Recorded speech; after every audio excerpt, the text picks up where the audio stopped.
अस्सलाम वालेकुम दोस्तों, इनसाइड बाय मौज़म फ़खर में खुश आमदीद। नवाज शरीफ कितने कसूरवार हैं जनाब, ये एक हकीकत खुलेगी उस एक किताब में जो बहुत जल्द मंजर आम पर आने वाली है। और जब मैं आपको इस किताब के ऑथर का यानी मुसन्निफ़ का नाम बताऊंगा तो आप यकीनी तौर पर उंगलियां दांतों के तले दाब लेंगे और ये कहेंगे कि यार ये था वो बंदा जिसने किताब लिखी। और इसकी तरफ से जो नवाज शरीफ साहब के कसूर गिनवाए जाएंगे उससे पता चल जाएगा कि असल हकीकत क्या है, ये कौन किताब लिख रहा है, कैसी किताब लिख रहा है, उस किताब के क्या मुंदरजात हैं, इसकी कुछ तफसीलात मिली हैं, ये मैं आपके साथ शेयर करूंगा। लेकिन उससे पहले बात करते हैं कि हुकूमत के कुछ हलकों के दरमियान अचानक ही पीपल्स पार्टी की ना सिर्फ मोहब्बत जाग पड़ी है बल्कि उबल के सामने आना शुरू हो रही है। और लग ऐसे रहा है जैसे वो जो अनफिनिश्ड एजेंडा था उसको अब बाय तकमील तक पहुंचाने की कोशिश कर रहे हैं। एक इंटरव्यू हुआ कल, यानी इंटरव्यू से मुराद यह है कि एक टीवी टॉक शो जैसे रोज़ होते हैं वैसा टॉक शो था। मेहर बुखारी साहिबा का शो था, हम टीवी पर चला और उसके अंदर मौजूद थे अटॉर्नी जनरल ऑफ पाकिस्तान जनाब खालिद जावेद खान साहब।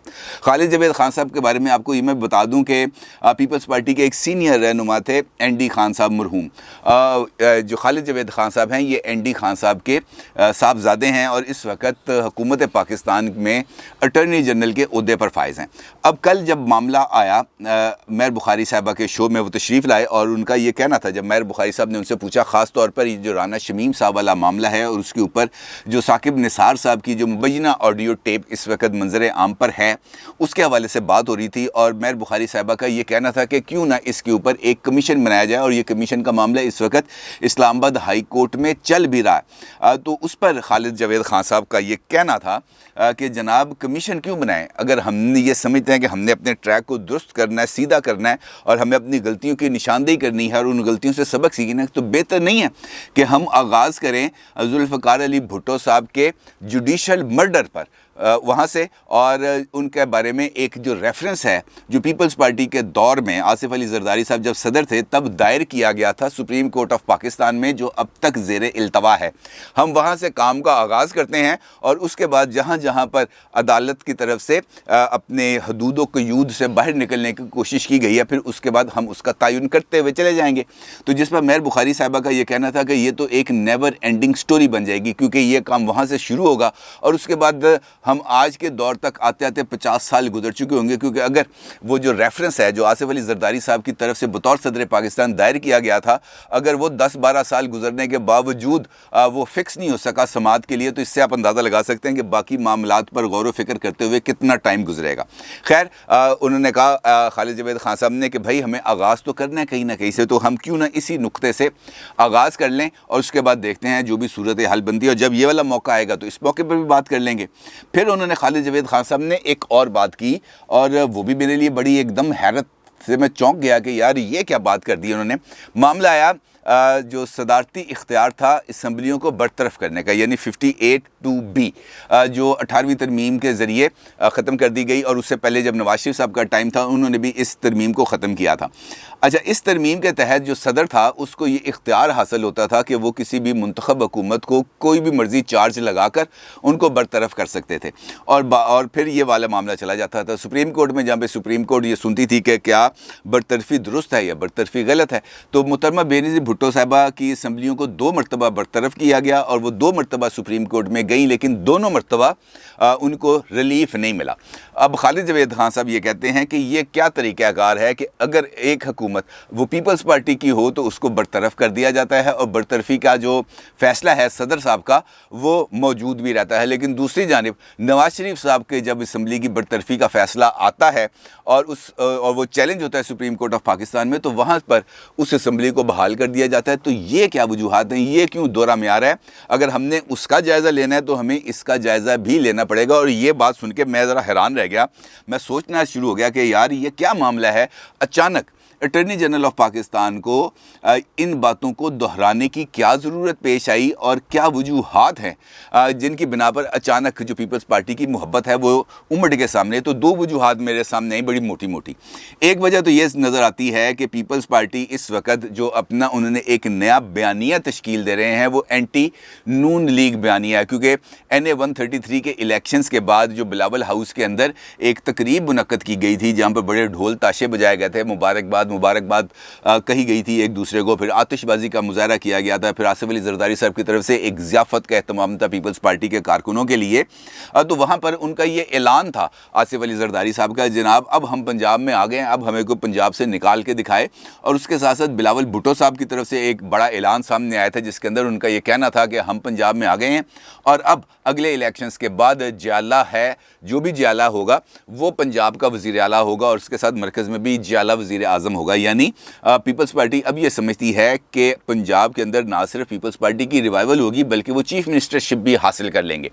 अब ये जो नुक्ता है, इस नुक्ते के साथ अगर हम खालिद जवेद खान साहब और वो जो बातें चल रही थी, ख़ासतौर पर आपको याद है कि मरियम साहबा ने एक ट्वीट किया था जिस पर पीपल्स पार्टी को बहुत बुरा लगा था, जिसके अंदर उनका ये कहना था कि एक और सेलेक्टेड तैयारी के मरहल से गुजर रहा है और जैसे उसका वो कंप्लीट हो जाएगा तो वो कौम पर मुसल्लत कर दिया जाएगा। तो इस पर पीपल्स पार्टी की तरफ से बड़ा रिएक्शन आया था सामने। फिर अब बिलावल साहब ने मरियम साहबा को जवाब दिया था कि जो सिलेक्ट होने वाले हैं वो सिंध के नहीं हैं, वो लाहौर के लोग हैं, वही हमेशा से सिलेक्ट हुए हैं।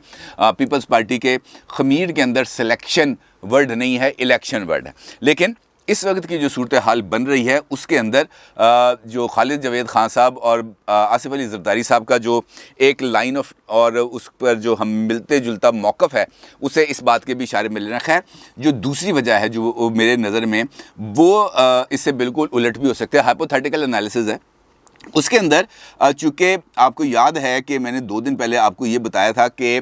जो नवाज शरीफ साहब हैं वो किसी भी सूरत पर हुकूमत को और इस्टेब्लिशमेंट को किसी किस्म का कोई रिलीफ देने पर तैयार नहीं है। तैयार से मुराद ये है कि वो ये कहते हैं कि इन हाउस चेंज होनी चाहिए, इन हाउस चेंज आनी चाहिए और इन हाउस चेंज के लिए ना सिर्फ हम तैयार हैं बल्कि हम इन हाउस चेंज लाएंगे भी, लेकिन आपकी मदद नहीं लेंगे। हम at our own in house change लाने की कोशिश करेंगे, ना आपसे मदद लेंगे ना आपकी कोई डिक्टेशन लेंगे। और जो मेरे ज़राए थे उन्होंने मुझे ये बात बताई थी कि जनाब आसिफ अली जरदारी साहब भी इसी लाइन और लेंथ के ऊपर नवाज शरीफ साहब के साथ ना सिर्फ अलाइनमेंट में हैं बल्कि वो भी इस्टेब्लिशमेंट को किसी किस्म की कोई गुंजाइश देने पर तैयार नहीं। अब NA 133 का जो इलेक्शन है उसने पीपल्स पार्टी के अंदर एक जज्बा तो पैदा किया यकीनी तौर पर, कहाँ 5,000 वोट, कहाँ 32,000 वोट। अब इस्टेब्लिशमेंट और शायद हुकूमत ये चाहती है कि मुस्लिम लीग नून और पीपल्स पार्टी दोनों एक दूसरे के करीब ना आएँ और दानिस्ता तौर पर इन दोनों के दरमियान फासला बढ़ाया जाए ताकि इन हाउस चेंज के रास्ते के अंदर कोई ना कोई रुकावट खड़ी की जाए और इन दोनों जमातों के अंदर जो मिसट्रस्ट है उसके अंदर मज़ीद इजाफा किया जाए ताकि वो जो एतमाद इन दोनों जमातों के दरमियान हो सकता है उसको किसी ना किसी तरीके से कम किया जाए। और यही वजह है कि खालिद जवेद खान साहब जैसी गैर सियासी शख्सियत एक टीवी टॉक शो में आकर नून लीग की मुखालफत में खड़ी होती है और पीपल्स पार्टी की हमायत में खड़ी होती है। और यही वो वजह है जो एक नई किताब बनने की मुंतज़िर होगी। अब मामला पता क्या है? मामला ये है कि अभी मैं थोड़ी देर पहले ये वीडियो रिकॉर्ड करने से पहले अचानक ही टीवी देख रहा था तो वहाँ पर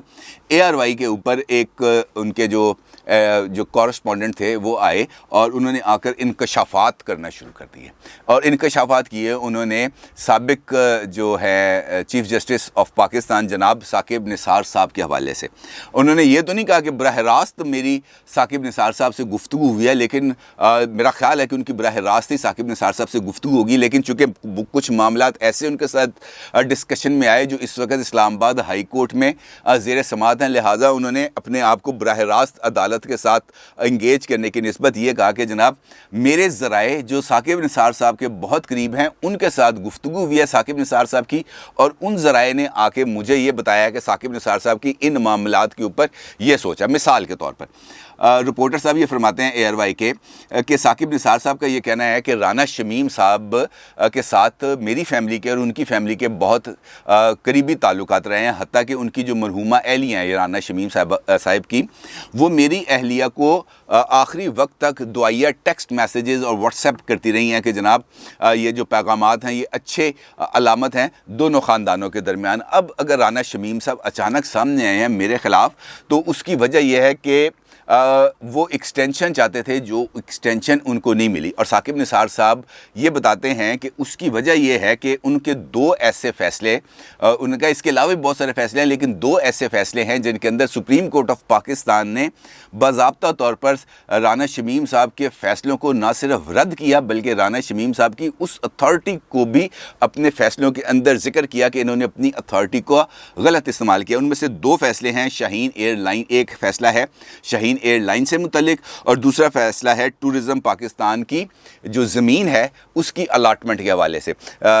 وہ یہ بتاتے ہیں کہ شاہین ایئر ویز کو باضابطہ طور پر جو رانا شمیم صاحب ہیں ان کی طرف سے ایک مقدمے کے اندر حکم جاری کیا گیا کہ جناب آپ گلگت کے لیے اپنی پروازیں چلائیں, اور جب انہوں نے یہ پروازیں نہیں چلائیں تو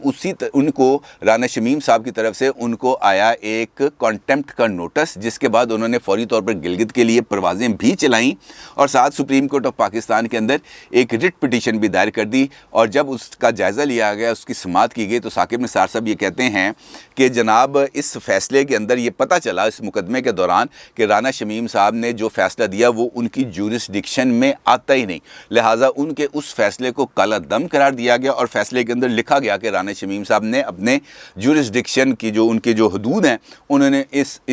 ان حدود سے تجاوز کیا. اور یہی معاملہ ہے ٹورزم ڈپارٹمنٹ کی زمین کے حوالے سے جس کو الاٹ کر دیا گیا, اور ٹورزم ڈپارٹمنٹ جو ہے سپریم کورٹ آف پاکستان میں آیا جہاں پر پھر یہ بات ثابت ہوئی کہ رانا شمیم صاحب نے اپنی حدود سے تجاوز کیا, اور یہی وہ فیصلے تھے جو ان کی ایکسٹینشن کی راہ میں رکاوٹ بنے. اب مطلب یہ ہے کہ ثاقب نثار صاحب یہ کہنا چاہتے ہیں کہ میرا کوئی براہ راست اس کے اندر عمل نہیں تھا, لیکن میرے دو فیصلے ایسے تھے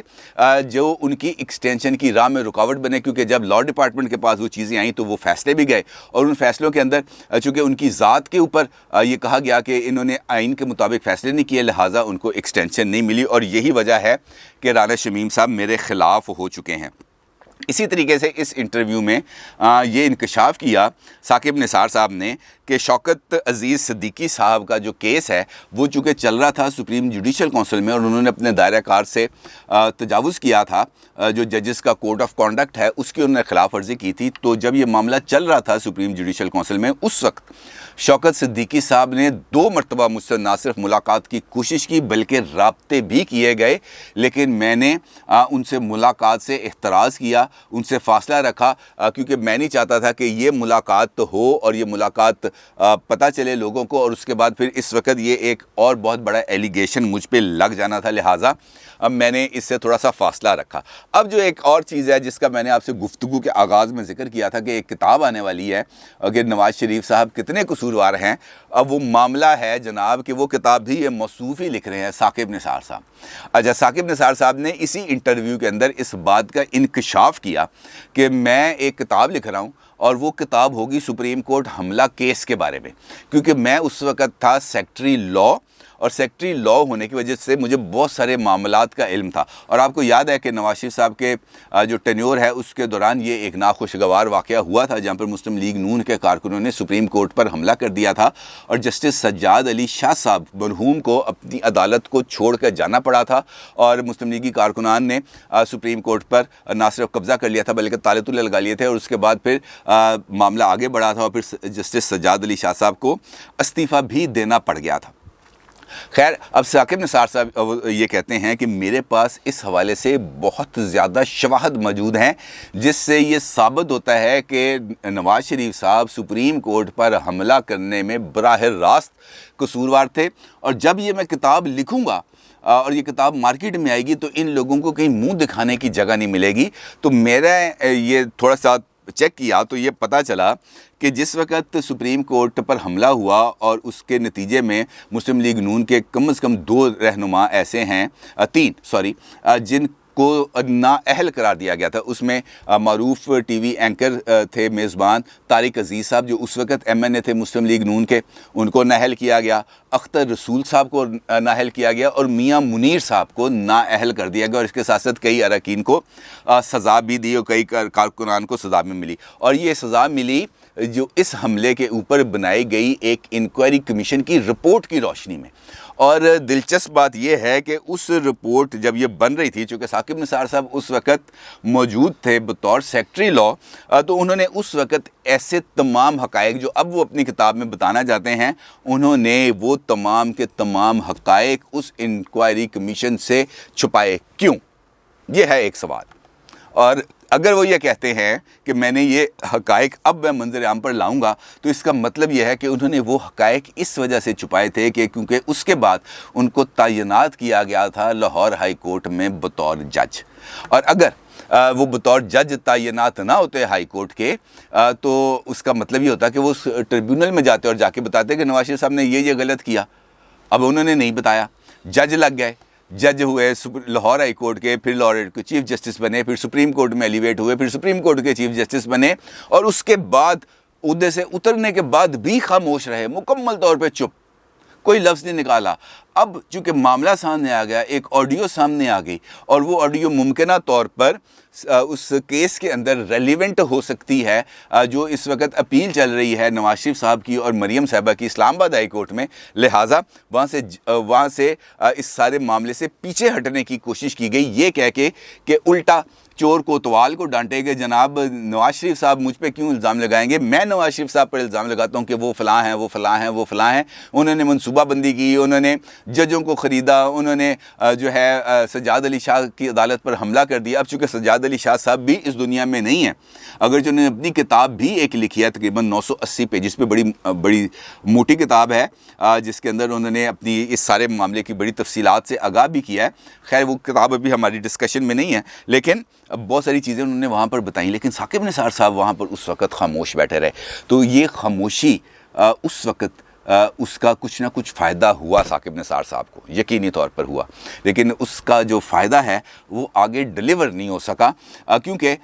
اس کے بعد پاناما آیا، جب نواز شریف صاحب وزیر اعظم بنے، ثاقب نثار صاحب چیف جسٹس آف پاکستان بنے، اور اس کے اوپر پھر بے شمار چیزیں آگے چلتی ہیں، لیکن پاکستان کی سیاست کا المیہ اور پاکستان کے ادارہ، خاص طور پر جوڈیشری اور دیگر اداروں کا المیہ یہ ہے کہ جس وقت تک یہ اقتدار میں ہوتے ہیں، بیٹھتے ہیں، کھاتے پیتے ہیں، عہدے انجوائے کرتے ہیں، اس وقت تک ان کی زبانوں کو لگے ہوتے ہیں تالے، اور ان کا ضمیر اس وقت جاگتا ہے جا کر جب ان کی ذات پر کسی نہ کسی جگہ سے کوئی حملہ ہو جائے، یا ان کی کوئی چوری پکڑی جائے، یا ان کی کوئی بات ایسی منظر عام پر آ جائے جو لوگوں سے چھپی ہوتی ہے، تو اس وقت جا کر یہ ضمیر جاگتے ہیں۔ اس سے پہلے ضمیر نہیں جاگتے، اس کے بعد پھر کتابیں بھی لکھی جاتی ہیں، اس کے بعد پھر ان کی بک سیریمنیز بھی ہوتی ہیں، پھر واہ بھی سمیٹی جاتی ہے، پھر میڈیا ٹرائل بھی شروع ہو جاتا ہے۔ لیکن جب اقتدار میں ہوتے ہیں، جب اقتدار سے مراد ہے جب اپنے عہدوں پر موجود ہوتے ہیں، تب ضمیر کو کسی جگہ پر سلایا ہوتا ہے، اور ثاقب نثار صاحب کا یہ ضمیر جاگا ہے۔ لیکن مجھے یقین ہے کہ نہ یہ کتاب لکھی جائے گی، نہ یہ کتاب مارکیٹ میں آئے گی، یہ صرف اور صرف اپنے آپ کو اس وقت دباؤ سے نکالنے کی کوشش ہے، جس کے اندر ARY نے بھرپور طریقے سے ثاقب نثار صاحب کا ساتھ دیا۔ اپنی رائے کا ضرور اظہار کیجیے گا۔ آپ کا بہت شکریہ۔ اللہ حافظ۔